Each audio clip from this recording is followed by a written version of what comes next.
Jika ada seseorang dalam demokrasi menggelorakan kerja, dan kerja, maka dengan prinsip bahwa demokrasi selalu membutuhkan uang, sebetulnya itu juga berarti duit, atau uang. Akhirnya yang terjadi adalah Jokowi menjadikan anggaran sebagai panglima. Anggaran sebagai panglima artinya orientasinya adalah pada ketersediaan uang. Investasi dibuka selebar-lebarnya, utang luar negeri diupayakan sebesar-besarnya, dan ini menjerat kita lewat satu model pembangunan yang bisa menggadaikan kedaulatan negara dan pada saat yang sama melahirkan masalah-masalah manajemen anggaran yang serius. Saya yakin Prabowo Subianto sebagai presiden tahu persis seperti apa jepitan masalah anggaran itu menghimpitnya.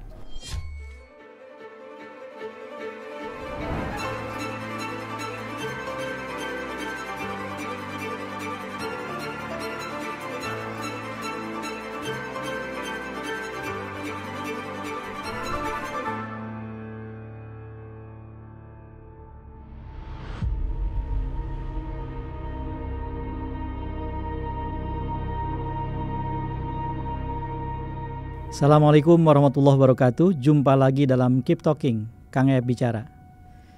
Pada saat saya awal kuliah di Fakultas Ilmu Sosial dan Ilmu Politik FISIP UI tahun 80-an menjelang akhir, tepatnya tahun 87, salah seorang dosen yaitu Profesor Juwono Sudarsono menyampaikan satu hal yang masih akan terus saya ingat. Ia bercerita tentang demokrasi, termasuk dan terutama demokrasi di Amerika. Dan kemudian dia mengatakan bahwa demokrasi di Amerika itu punya 3 pilar utama. Pilar yang pertama adalah uang, pilar yang kedua adalah duit, pilar yang ketiga adalah fulus. Artinya ketiga-tiganya sama, duit, dan duit. Demokrasi memang membayangkan sistem yang bekerja membutuhkan uang, tapi uang bukan segalanya. Uang di sini tidak harus diberi konotasi negatif seperti politik uang, tapi uang dalam pengertian anggaran. Bayangkan Anda seorang yang punya visi luar biasa, menjangkau masa depan yang jauh, lalu Anda punya banyak program yang amat sangat merakyat untuk membuat di masa depan rakyat sejahtera, tapi Anda tidak bisa memobilisasi sumber daya termasuk uang. Tentu saja dalam demokrasi, visi itu akan berhenti di atas kertas. Tidak harus dalam konotasi yang negatif sebagai politik uang dan alat transaksi politik atau membeli suara. Tidak. Uang dalam pengertian anggaran selalu dibutuhkan dalam demokrasi. Tentu saja demokrasi punya cara sendiri untuk mengelolanya.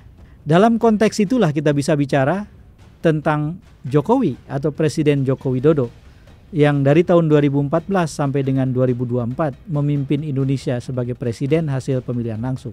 Salah satu kredo yang sering kali diucapkan Jokowi dan memang disosialisasikan, dikampanyekan di mana-mana adalah kerja, dan kerja. Jika ada seseorang dalam demokrasi menggelorakan kerja, dan kerja, maka dengan prinsip bahwa demokrasi selalu membutuhkan uang, sebetulnya itu juga berarti duit, atau uang. Kerja tanpa mobilisasi uang, tentu saja tidak akan menjadi kerja. Dia hanya akan menjadi rencana kerja. Dalam konteks inilah kita harus memahami dan mendiskusikan politik anggaran di masa Jokowi, yang saya yakin dampaknya akan masih terus terasa dalam masa pemerintahan sesudahnya di bawah pemimpin atau Presiden Prabowo Subianto. Uang atau anggaran dan kebijakan yang demokratis itu adalah dua sisi mata uang yang sama. Anda punya kebijakan dan dalam demokrasi kebijakan itu harus dirancang, harus dilaksanakan, harus diawasi, maka di sisi berikutnya Anda membutuhkan penganggaran. Lalu apa masalahnya? Kenapa kita harus bicarakan ini, terutama dalam kaitan dengan Jokowi? Saya melihat ada satu kecenderungan pada kepemimpinan Jokowi yang unik, yang khas, yang melekat padanya. Dan ini dibentuk oleh karakter kepemimpinannya yang memang bermula dari skala kecil di kota Solo. Jokowi bermula menjadi wali kota, dan sebagai wali kota ia tahu persis hukum besi kepemimpinan wali kota. Wali kota hanya akan dianggap sukses dan diingat oleh warganya jika ia bisa membuat kebijakan yang langsung dirasakan nikmatnya oleh warga, oleh seluruh warga. Jika tidak, wali kota itu akan tersapu sejarah, namanya akan dilupakan dengan sangat mudah. Jokowi tahu hukum itu, dan karena itu kemudian dia menjalankan kepemimpinannya sebagai wali kota dengan membuat beberapa hal konkret yang membuat orang akan mengingatnya. Di antaranya misalnya menyederhanakan layanan-layanan publik yang membuat kalau tadinya orang harus mengurus administrasi kependudukan mulai dari KTP sampai dengan dokumen-dokumen yang lain dalam waktu yang lama, maka semuanya dibikin pendek. Layanan-layanan yang tadinya rumit berbelit-belit berputar-putar dibuatnya menjadi simple, sederhana. Dia juga berhasil memindahkan pedagang kaki lima ke tempat barunya yang dipusatkan menjadi pusat pedagang kaki lima di Solo. Tadinya tidak ada yang berhasil memindahkan kaki lima dan selalu diresistensi dengan perlawanan yang sengit. Jokowi berhasil. Lalu kemudian ada daftar-daftar pekerjaan yang lain yang dia lakukan, yang membuat orang merasa bahwa Jokowi bekerja. Hampir setiap hari dia berkeliling di Solo. Lalu kemudian muncullah istilah belusukan. Dalam setiap belusukan ia juga selalu membawa sesuatu atau hampir selalu membawa sesuatu. Salah satunya adalah ia sering membagikan beras kepada warga Solo. Semua peristiwa itu membuat ia dalam skala kecil bisa mengefektifkan pemerintahannya. Dan tentu saja dalam konteks itu tidak ada yang salah sama sekali. Lalu Jokowi mengalami mobilitas vertikal, naik kelas menjadi gubernur Jakarta. Dari wali kota Solo sejak 2005 sampai dengan 2012, lalu kemudian Jokowi naik kelas menjadi gubernur di Jakarta mulai 15 Oktober tahun 2012. Jokowi beruntung karena gubernur Jakarta pada hakikatnya adalah wali kota besar. Di Jakarta, gubernur tidak punya bawahan, bupati dan wali kota yang dipilih langsung oleh rakyat, sebagaimana halnya semua gubernur lain di Indonesia. Maka di bawah gubernur tidak ada pejabat politik hasil demokrasi atau pilihan langsung. Karena itu kemudian gubernur di Jakarta sekaligus menjadi perancang atau pembuat kebijakan dan eksekutor dari kebijakan itu, persis seperti wali kota. Maka gubernur Jakarta adalah wali kota besar. Saya mau katakan ada satu kecenderungan unik pada kepemimpinan Jokowi. Dan kepemimpinan unik itu adalah ia senang membuat monumen, sesuatu yang kasat mata yang dirasakan orang. Saya ingat ketika ia mentransformasikan dirinya dari wali kota menjadi gubernur Jakarta, salah satu modalnya adalah sejumlah slide PowerPoint yang di dalam slide itu dia menggambarkan Solo dalam urusan yang lain sebelum dia jadi wali kota dan sesudah jadi wali kota. Segala sesuatu dipakai ukuran konkret, terasa, teraba, terlihat. Dan karena itu seringkali sebetulnya jangka pendek. Dalam konteks itulah kemudian ketika ia di Jakarta, maka sejumlah hal menjadi prioritas. Seperti misalnya pembenahan Tanah Abang, revitalisasi Waduk Pluit, dan sejumlah kerja lain termasuk belusukan ke berbagai pelosok Jakarta dengan segala atraksinya, seperti turun ke gorong-gorong atau naik tangga ke atap satu gedung sekolah yang roboh. Jadi, yang ingin saya katakan adalah Jokowi adalah pemimpin yang terbiasa dengan kepemimpinan berskala kecil yang harus menunjukkan secara konkret hasil kerjanya, dan karena itulah dalam tanda kutip saya sebut sebagai monumen. Jadi ini bukan monumen dalam pengertian monumen seperti kita melihat monumen misalnya di jalan-jalan di berbagai kota, bukan. Dalam konteks itulah ketika jadi presiden, ia berusaha untuk bekerja dengan cara yang sama. Presiden yang membagikan kaos, melempar-lemparkannya di jalan, presiden yang membagikan amplop ke para pedagang kecil atau para tukang beca di pinggir jalan, presiden yang membagikan sembako malam-malam hari di satu kawasan, presiden yang menyerahkan uang kepada warga yang ditemuinya di pinggir jalan, presiden yang berusaha sebetulnya tetap menjadi wali kota. Indonesia terlalu besar dan tentu saja tidak bisa dengan mudah dibuat seperti kota. Apa yang mau saya katakan adalah setiap program Jokowi membutuhkan anggaran. Ketika ia misalnya membangun proyek infrastruktur yang amat sangat ambisius, termasuk yang mendapatkan kritik banyak orang dikarenakan ketidakseimbangan antara anggaran yang dikeluarkan dengan skala bisnis yang dihasilkan dan keuntungan yang dihasilkan oleh proyek itu, maka Jokowi sebetulnya sedang menyegerakan adanya bukti konkret dari kepemimpinannya. Infrastruktur di seluruh Indonesia sekarang jadi buktinya. IKN adalah bukti yang lain.